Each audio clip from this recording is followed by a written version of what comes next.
Hey guys, I'm Amber and my co-host here is Kelly. Welcome to the Brown Girls Guide podcast where we discuss everything we wish we knew growing up. Hi guys, and just in case you haven't yet tuned into our previous episode, it's all about imposter syndrome and how that has affected our mindset all throughout our working lives. If you haven't yet had a listen and you think it is something that you would be keen on hearing more about, then do tune in. Today's topic is a tough one to talk about, and just so you guys know, it's going to be a bit polarizing. It's all about misogyny in the colored community. So just to preempt what some people might be saying or thinking, we know that not everyone's experience is the same, so we are of course relying on what we've experienced and how it's affected us as adults. Yes, definitely. It's about the long-term effects of it and how as a child or even as a young adult, you don't realize that it's happening.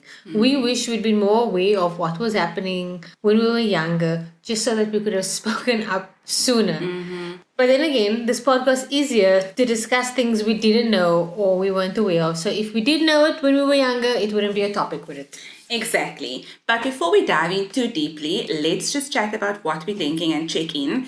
And today is the first time we're actually recording in person since we launched the podcast. So it's only fitting that we are drinking something with bubbles because we have to cheers to this achievement. Pink. Yes, well done to us. This is episode number 7 and we are still as excited and as motivated as when we first launched to keep doing this and bringing you random discussions about the things we wish we knew or weren't very aware of growing up. So, another cheers to us. Cheers to us. Ching ching. And because it's the middle of the month, guys, and not yet payday, we are indulging in some JC LaRue instead of a decent MCC. Ooh. Wow. Well, that's my excuse anyway. Amber might feel differently. Yeah, as you know, I'm a fan of JC LaRue, so I'm not looking for an excuse. I really think it tastes good, and you admitted before we started recording that. It does taste nice, but I have such a headache already. It's gonna be fine. Just drink a lot of water and it'll be fine. And I also think we are definitely gonna need a glass or 2 or 3 to get through this episode. I'm just starting to think about all the misogynistic beliefs I picked up on growing up, and I've tried my best to unlearn lots of them, but some things are so subtle and ingrained in the way we do things that we don't even notice it. So maybe we should start with the most obvious ones and unpack it from there. Let's just start right at home, in the kitchen in particular. Did you grow up knowing it was your place to be neat, tidy, domesticated compared to your male friends or family members? Okay, well, here we go. That, I actually have to admit, it wasn't something that really stood out for me. It might be because it was my mom, my dad, my sister and I. So my dad was really outnumbered anyway. He's also in the South African Navy. So as a result, he's very neat and particular about how he likes things. Yeah. And he insisted that we were to, obviously to a degree, because kids are kids, so, But what I do remember is that my mom actually did a lot of the chores around the house. The cooking, the cleaning, the child minding. And I feel really bad saying this because honestly my dad is awesome and he's always there for us. But I guess he didn't really know better. So he didn't help out more around the house with those types of chores. I just want to say he does do a lot better now. Good. He's a lot better. Him and my mom aren't together anymore. But is it because of the cleaning?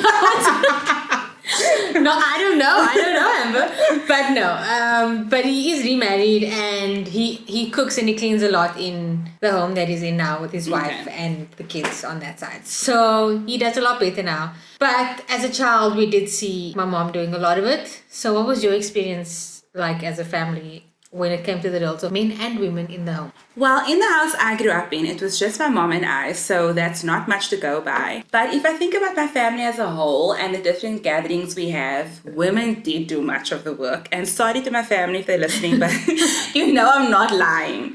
Other than braaiing or we always have a gazebo in someone's yard, family functions pretty much consisted of women doing the decorating, if it's Christmas, or cleaning, serving, and cooking. And this might be because we have a lot of women in our family, but still, it was pretty obvious who was doing the heavy lifting, so to speak. Actually, now that you mention it, and come to think of it, that is very true. I can recall seeing it at the various gatherings, family gatherings, and it's just so normal and accepted. Yeah. And then you also see the women doing most of the child minding too, and the men get to go off and have a boys' night or boys' weekend or do whatever they want. It's not as bad now, at least not from where I'm standing, because my husband has always been one to carry his weight when it comes to the boys. But I know that for many others, and by boys I mean the child boys, not his friends' boys. But I know that for many others, this is still the case. Mothers have to make sure that the kids are all right, from having clean clothes to food to everything needed for school. It's annoying and upsetting to see it happen to people I know. I know. And I used to think, oh my God, surely our generation won't have to go through the same things when men have the mindset of babysitting their children, which, by the way, is not a thing if it's your children. But unfortunately, I have seen it happen to people my age with kids. It's like for most people, the default parent is still the mother. I mean, you don't see a guy friend of yours that's a dad in the bar or at a restaurant or whatever and ask him, where's your baby? But we all do this when it comes to women. They ask, oh, where's the kids? So true. Like, why? I mean, we know why. But it's become such a big part of us that we don't even pick up that the things we're doing are misogynistic. And both men and women can perpetuate these behaviors. It's just sadder when women do it because it means we've internalized it and have been conditioned to think it's okay.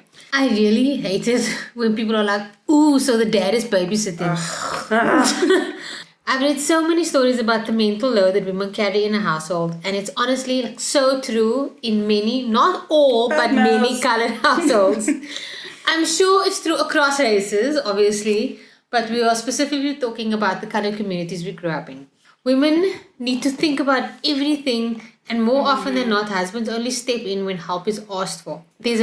I think it's a French comic that was translated into English, but there's a comic that we'll link to in the description that demonstrates this really well. Like basically in the comic, the woman is doing everything with the kids, the house, and hosting a guest, and the husband is just chilling on the couch. And only when she explodes with frustration does the husband say, you should have asked, when really you should have just used his brain and helped out. And I see this all the time with mothers. It makes me thank my lucky stars for the life I live, but it also frustrates me to see it continue to happen. I know. The you should have asked thing is actually so frustrating because why do you feel comfortable seeing someone juggle every aspect of the household you also live in and supposedly run? It's crazy to me, but I guess a lot of our growing up revolves around making men comfortable. Even talking about the subject makes me think, oh no, what if someone I know, a man I know, feels offended by this? And it shouldn't be the case. And I think men are just so comfortable being able to say and do whatever they want because they have the knowledge that we are conditioned to not rock the boat. I mean, I'm not going to rock the boat and most people won't. So if they make some embarrassing joke, we just awkwardly laugh it off. So the jokes really get to me, and I'm in a WhatsApp group with some of my family members, and the older men, the uncles in the group, often send jokes that are offensive to women. And it grates me like so much. And until now, I haven't said anything because I barely speak in there anyway. But maybe next time I'll speak up. Yeah. I am just like tired of these stupid jokes that make women or wives out to be crazy or demanding or too chatty. The offensive jokes about women have just got to stop. This is so annoying to me. And my main thing about this is why are women always the butt of the joke? Can you not be genuinely funny about anything else? Why does it always have to be targeting women or like gay people? Those are the only jokes we have. If it's not them making fun of everything we enjoy or things that harm us, we get slut shamed. And the older I get, the more I realize it happens from when we are so young. And both boys and girls are conditioned to thinking that girls need to be submissive and not speak up for themselves. And of course, it doesn't present itself the way it used to in the 70s or the 80s, but it's definitely still there. And there's this unspoken rule that you shouldn't go against what men have decided are the status quo. You just shut up about it. And girls aren't even free to run around in shorts like the little boys are.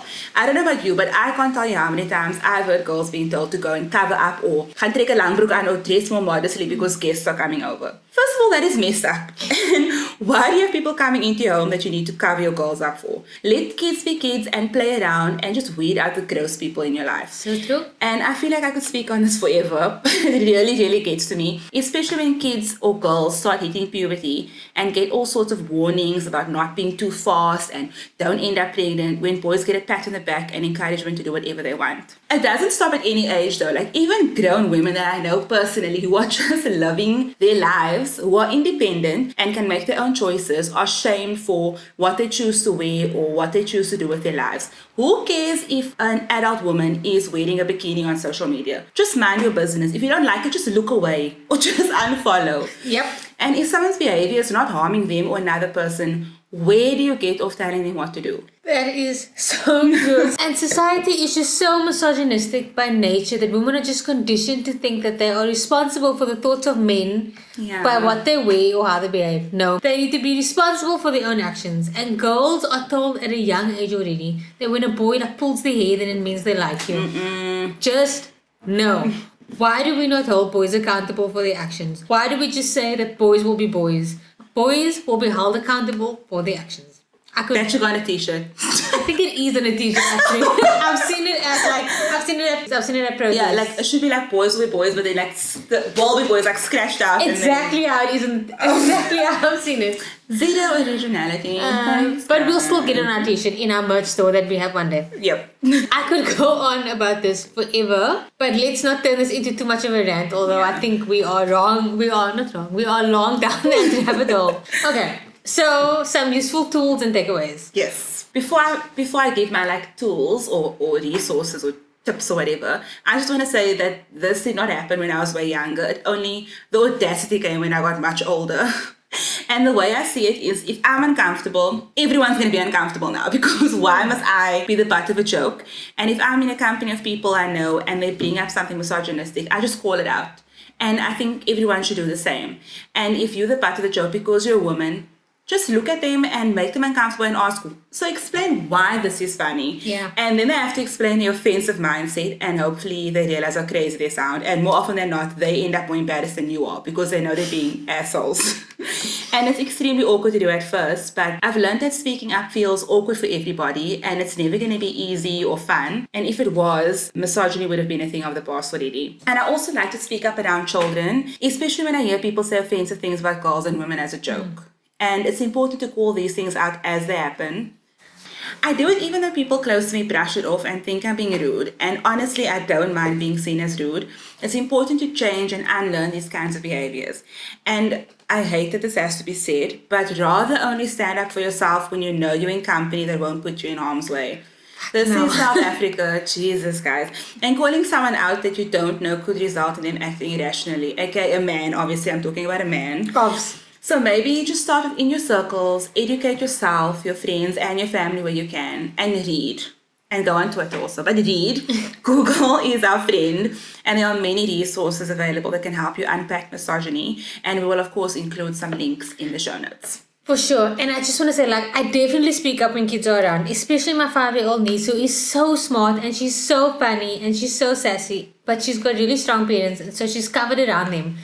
But if I hear something and they aren't around to speak up so that she knows differently, then I definitely will. That's good. I also always try to normalize talking about misogyny and the treatment of women in front of our boys and my nephews. I just want it to really come naturally to them, and it needs to come naturally to all boys really, just to treat women as equals and with respect. I also hate that for women who are mothers, I know I'm supposed to give in tools here, sorry, but I'm going to rant a bit more. I also hate that for women who are mothers, so much of their identity is caught up in being a mother. I get that some women don't mind, but for many, being a mother or a wife is not every woman's greatest achievement. Yeah. How about the fact that they have a successful career, or they bought their own house, or they are funny and witty outside of being a wife and their mom? And while we're on this, for those who aren't wives or mothers, can we stop asking them when or why? Please, it's rude. It is no one's business. There are so many other everyday ways in which misogyny just thrives in everyday life, even outside of our community. Like being asked to take notes in a meeting when it's not your job, and every guy in the room is perfectly capable of doing it. Being told you're bossy or bitchy when you're actually just being authoritative. And if the roles were reversed, then no one would call a man bossy or bitchy. And there's just so much more. But this podcast can only be so long, so we will add these things into the episode description below and on our social media channel. Exactly. And I feel like if we don't stop now, Kelly and I are just going to go on for Whole night. 4 hours, because there is so much more to unpack here. And I think we can definitely do a follow-up on this. We can add in some more elements. We can make a whole episode on slut shaming. I'd love to get guests in for the next one.